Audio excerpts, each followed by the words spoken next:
Good afternoon and welcome to this video chapter on the history of the BBC. So this is number 7, in fact, and I'm going to give you the last part of the story of the commissions of inquiries, because as you know, regularly the government would set up commissions of inquiries, often before the BBC Charter was to be renewed, to look in general at all the questions which might be connected to broadcasting, that is to say finance, that is to say the type and quality of programs, that is to say the situation of competition, or indeed technological questions like cable television. Should the BBC launch itself into cable television or not, and so on and so forth. A whole series of questions. To show the proper test card there. A whole series of questions that came up. Now, the reason I'm spending quite a little time on these commissions of inquiries, because they are much more than anecdotes. Yes, every committee was made up of 6, 10 or something like that, experts or personalities chosen by the government to make really very wide-ranging recommendations. So they have much more historical solidity, if you like, than various anecdotes. For example, in the 1980s, it's well known that some documentaries put forward by the BBC, broadcast by the BBC, made government ministers extremely unhappy. And so there was a certain a sign of a tension between governments and the leadership of the BBC. However, these were fairly rare occasions. You're talking about a small number of programs which upset government in any given decade. And so although they are important and they're symbolic of something, I think it's important not to give them too much weight when the government was generally satisfied with the hundreds and thousands of hours of broadcasting which were going out, and found it was appropriate. However, the commissions of inquiry take months or even years to produce reports which go into the hundreds of pages, and most times, especially more recently, hundreds of pages of reports. Now, of course, as students, you don't have the time to read them, but it shows how seriously they would be taking it. These are proposals to change policy in general, quite often not to change a whole load of policies, but to change policies in general. We'll see some of that. And that's why I think that it's particularly important to be able to give examples and principles from the commissions of inquiry. So the one we're going to talk about first, I think there's only 2 we're going to talk about today. In fact, the one we're going to talk about first is the Annan inquiry, 1974 to 1977. Now, there appears to be 3 years involved there, and there is a reason. There's a reason for this. It took several years to report. Now, this was appointed by. In fact, it had actually been chosen before. It'd been thought about. In 1969, I think that Lord Annan had been thought about to head an inquiry, but then the Labour government lost the election in 1970, and so that all fell apart as an idea. And in 1974, Labour won office again, and so they were able to continue with their previous plan. So we are in the 1970s. We're no longer the famous Trente Glorieuses is just finishing. The Labour governments of the 1970s, so 1974 to 1979, certainly do not bring in the sort of wide-ranging reforms, whether economic in 1945 or social in 1964. They're much more involved in trying to survive in a world economic crisis, and a world economic crisis where quite often rich investors are unhappy about the Labour government and make life very difficult indeed for the Labour government with the capital flight and so on and so forth. So we're in and indeed the result will be that the Labour government will abandon some of its ideas for social improvement and protecting trade unions, and in fact move into a certain policy of what you'd call in French austérité, or what they call in English cuts. So there will be social service cuts and so on, especially from 1977 to 79, which will lead to a strike wave in the public sector. Now, the public sector had normally thought of a Labour government as being on their side. Public sector trade unions would normally think, oh, well, you know, when the Conservatives are in government, they're against us, so we need to organise and fight and sometimes strike. But when the Labour government, the union leaders generally did not like to organise strikes against a Labour government, but they were pushed into it by a lot of angry people lower down, people in the workforce, because in hospitals, in local governments, teachers, etc., there was a great deal of discontent, and this led to the well-known episode, which was called by some journalist the Winter of Discontent, based on a misquote from Shakespeare, and ever since has been known as the Winter of Discontent, 1978 to 1979, a strike wave which weakened the position of the Labour government. Now, Winter of Discontent is probably not the best expression for it, but it's the one we're stuck with because some journalist made it up. So there's the context then. There's the context, the economic context, if you like, for the Annan Committee. So they asked Annan to look into the future of broadcasting in the light of the technological and social changes which had taken place since the Pilkington report, since the previous one. So that's and it took them several years. So when it took them several years to report, that doesn't just mean that they worked very slowly. People who don't have only that to do, but they interview a lot of people. This is what commissions of inquiries do: try to get the opinions of teachers and of the of listeners and viewers, and of business and of trade unions to some extent, and so on. So it took several years to report, and in the meantime, the government extended the BBC's charter and the ITV's franchises until 1976, and then again in 1979. And then again, since the general election was imminent, until 1981. So in fact, it was all pushed off. The report was published in 1977, but there were so many other things for the government to do that it was the BBC's charters and the ITV's franchises were extended until 1981. And I just want to remind you there, because I haven't spoken a lot about this. Of course, you know that the BBC's charter typically gets extended for 10 years. Which means they have the right to receive the money from the license fee. That is, they renew the obligation for everybody who has a television or a radio to pay a license fee, and that this license fee pays the wages of the people in the BBC and pays for the programs, pays for making the programs. And so every time they renew the charter, so far they've always decided to continue the basic contents license fee, no advertising, and nominal independence from government. But they've also changed policies in a number of ways, which I have spoken about and I will be speaking about. But I haven't spoken too much about ITV's franchises, because although private television, commercial television, was established in the mid-1950s under the Conservative government, who obviously believed in the suitability of market-produced television, it was not allowed completely free rein. The private television could have advertising, but there were a whole series of regulations established by government which controlled what private television could and couldn't do. So, for example, how many minutes of advertising in each hour? And I know that in France the tradition is different, and there was a whole debate in France about what happens when you split up a film with advertising and so on. So there was that, and there was also, of course, general, because what the private companies get, the private television companies are regional: Yorkshire Television, Granada Television, Tyne-Tees Television, etc. And they receive a franchise for 5 or 10 years.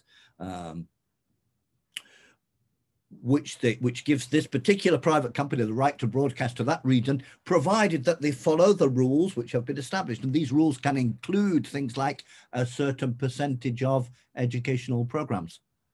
And certainly after Pilkington, there was a whole, because Pilkington had been very critical of commercial television, there was a tendency within ITV to push for some more educational kinds of programs. Of course, it can be quite difficult to analyze how good it is, yeah. But there's certainly a push. So there is pressure on private television too. It's not just they do anything they like. So there we go. So it took them 3 years to report, appointed then in April 1974 under the minority Labour government of Harold Wilson. There were 2 elections in 1974, perhaps you remember. In the first one, the Labour Party won, but they won a minority. They won more seats in Parliament than the Conservatives, but they didn't get to 50%. And so they had to compromise and make deals with various small parties, and this was very exciting politically, or at least very dramatic politically, very theatrical. They used to have to, when there was a difficult vote, they used to have to bring people in, sometimes literally people who were so ill they were dying. In any case, it was appointed under the minority Labour government, and Lord Annan's reported in 1977, February 1977, under the Labour government of James Callaghan, which was a little more solid. And there's the portrait in the National Portrait Gallery of Lord Annan. So the people who are chosen and to head the commissions are the great and the good, if you like, the part of the establishment, and they become even more part of it for having chaired a broadcasting commission of inquiry, which is quite a prestigious job. Yeah? If you're given the job of look over everything that's happening in television and radio and give us advice about what to do next. I mean, it's not a little job. It's a major job. I don't know how much they get paid. Actually, I haven't looked at that side of it. Now, in any case, we are told that this commission of inquiry cost £300,000 altogether. I have no idea who got the most of it. So Lord Annan was the person chosen to lead it. He used to be a lecturer in politics at King's College, Cambridge. Okay, so that's who he was.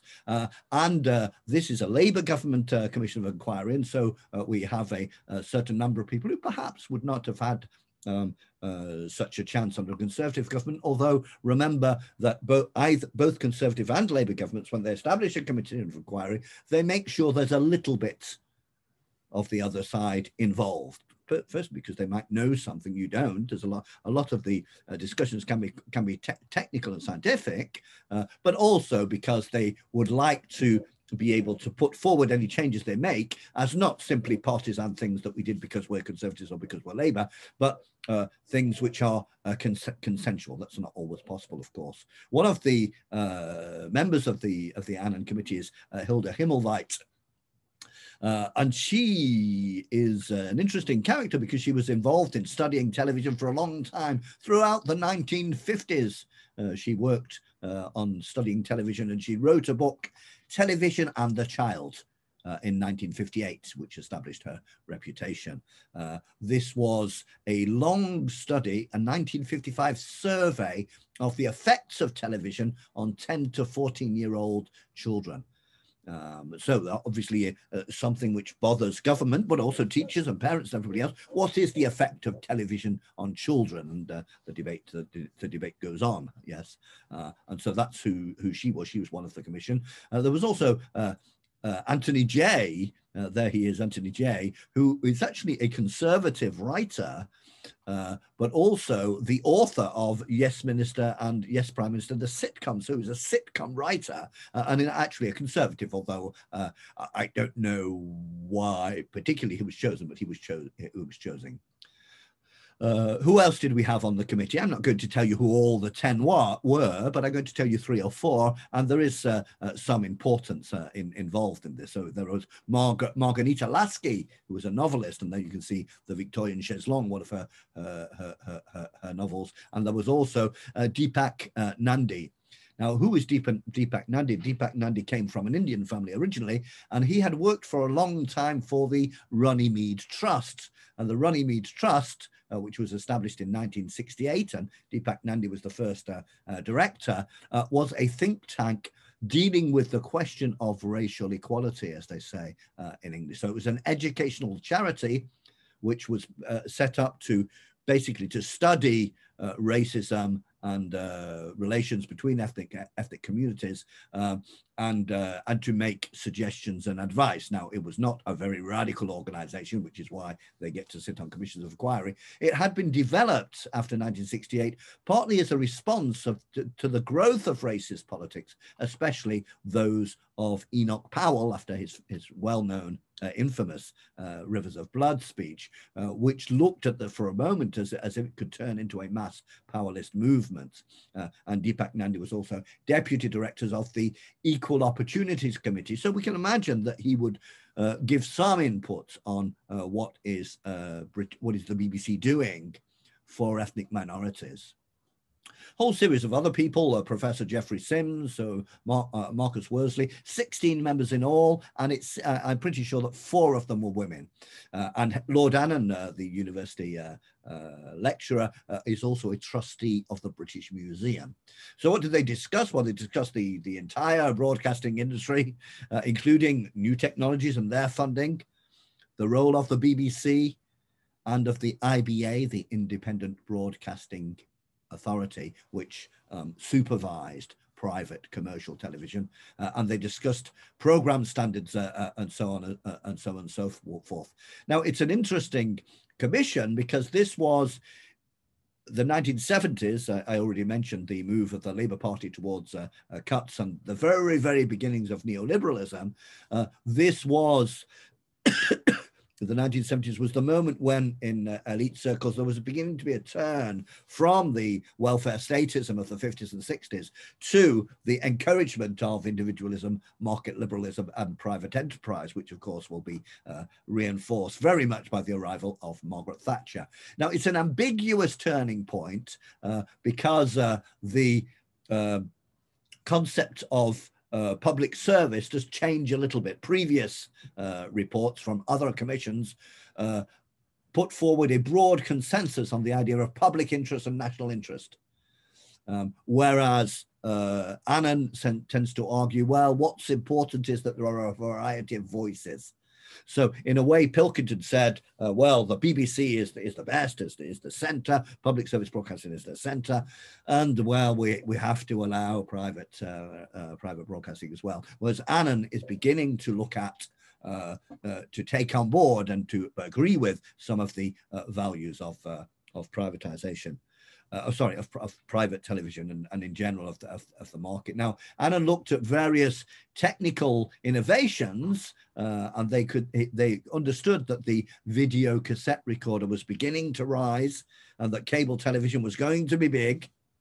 And they thought that this would be problematic because they thought there might not be enough talent for many channels. But they were hoping that cable television would not provide new commercial national channels, but just concentrate on other tasks. Nevertheless, they did decide that they wanted to preserve British broadcasting as a public service accountable to the public through parliaments. This tradition, they said, has long been accepted by the nation, and our recommendations are designed to strengthen it.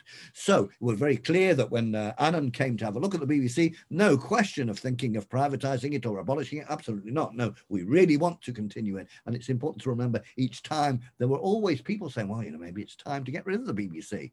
And the fact that the BBC has lasted 100 years does not mean that there were not regularly moments when it might have disappeared. Annan again quoted the American situation as a counterexample. They were saying, oh, well, look at the American situation of private, very, very small public service, huge amount of market orientated broadcasting. And the problem there, according to them, is that deregulation and commercial competition has reduced choice and has driven down standards. So this is a very interesting argument here, because the general argument of private marketeers, of people who believe in the market, is, oh, it gives more choice to people, and the stereotype of the Soviet Union at the time, where people didn't have as much choice of different clothes or different consumer goods. But according to the Annan Committee, in the case of broadcasting, the deregulation and the commercial competition actually reduced choice and drove down standards. So what did they decide? They decided that BBC should keep, this is what they recommended, that BBC should keep 2 television channels, BBC One and BBC Two, but that the BBC should abandon local radio. And they proposed a new channel, Channel 4, this would become Channel 4, and they said that this should not be given to the BBC. However, they did not want it to be exactly the same as ITV, so it became something rather unusual, which is basically a publicly controlled but privately funded television channel. So it was it was funded by advertising. Just one moment, I just need to let the cat out.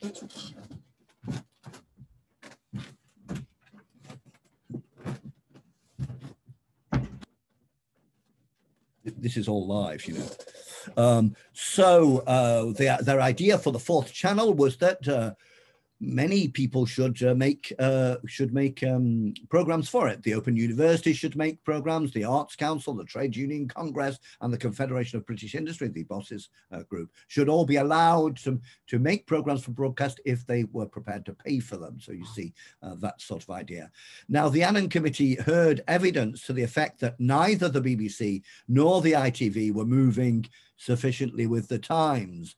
They heard that the BBC was still too paternalistic, too conservative, too elitist, too male, and too white.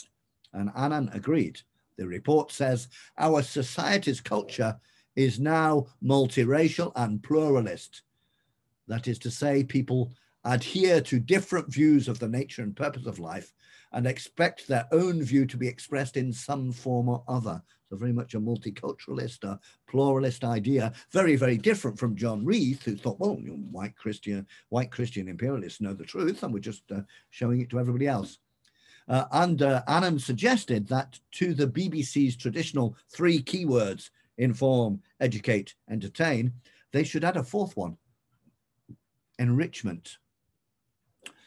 The BBC should work to enlarge people's interests, to convey them new choices and possibilities in life. And here we have just a couple of pictures of the time. Here you have 2 video recorders.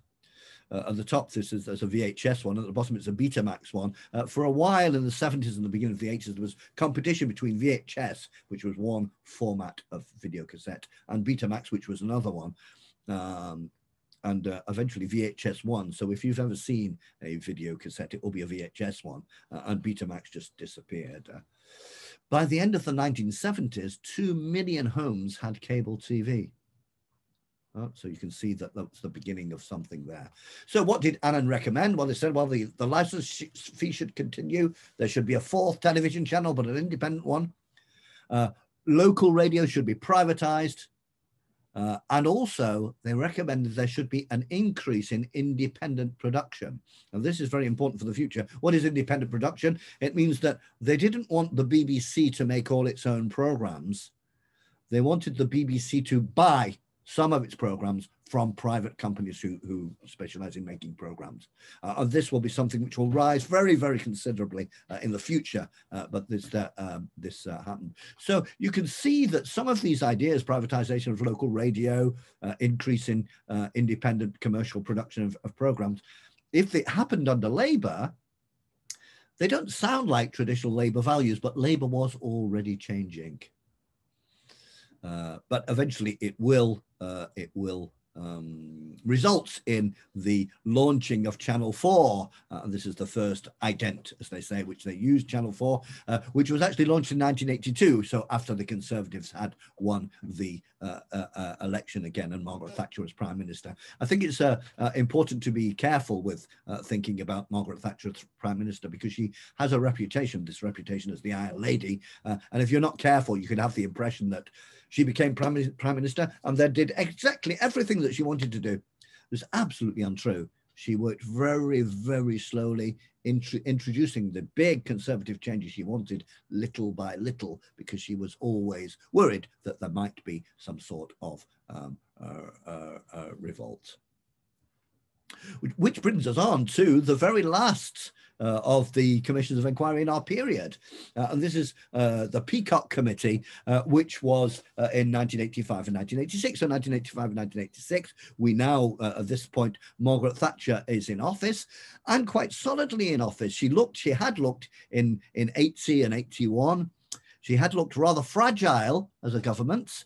But partly with the help of the Falklands War in 1982, when she won the election in 1983, she was already looking more solid, and even more so when the Great Miners' Strike of 1984 to 5, which lasted 12 months, the biggest episode, the most important episode of class struggle in post-war Britain. And the miners lost and Margaret Thatcher won, even though it was extremely expensive. And the result was a massive demoralization of trade unions everywhere. 15 years later, I remember being in a meeting of a teachers' trade union, and somebody was saying, oh, yeah, what we need is a national strike. And somebody else was saying, the miners lost. It seemed for a while impossible to win. So there's Peacock, and it was what's the word? It was headed up by Professor Annan and Peacock, a leading neoliberal economist, and so it's absolutely not an accident, of course, that Margaret Thatcher chooses an economist to work. So he was very much a Thatcherite. He believed that he recognised that there are public goods that should be financed by the state, but he believed that as far as possible, resources should be allocated through the markets, and individuals should be responsible for taking the important decisions affecting their lives. Now, this is a very long ideological discussion, but basically the idea of Thatcherism, which Peacock very much follows, is that the market, competition, is the best and most human way of organizing human activity. So who else did we have in there? We had Judith, sorry, I don't have a picture of her. Judith Chalmers, a British television presenter, was one of them. There were 7 members, so a short one. Only one woman, television presenter, and headed up by this economics professor, including two. It also included Samuel Britton and Jeremy Hardy, 2 more conservative economists. And another professor who was a professor of media studies. So when you've got like 3 economists at the center, well, we're not surprised what they came out with. Although perhaps what's surprising is of what came out of the Peacock Committee is that its conclusions were perhaps not as Thatcherite as we might have expected. What did they recommend? Well, they recommended that BBC One and BBC Radio 1 and BBC Radio 2 should be privatized.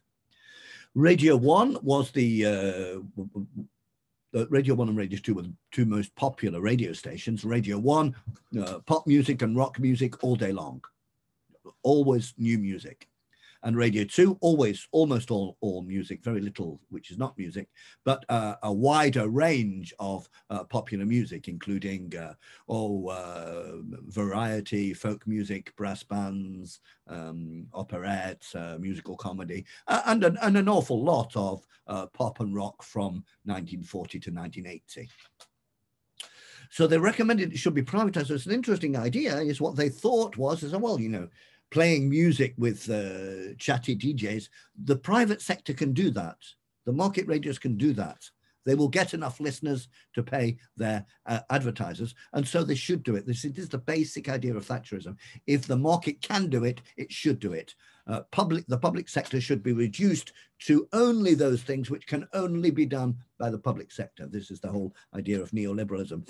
Now, it's sometimes presented as the idea of having a smaller state, less intervention for the state. This is not completely true, because in some areas like the police and the army, neoliberalism involves more money for the state, but certainly in economic activity, it means less and less. They decided that the television license fee should be indexed to inflation, that the license fee should be extended to car radios, that poorer old age pensioners should not have to pay, and very, very important, not less than 40% of the BBC's programs should be bought from private companies outside the BBC.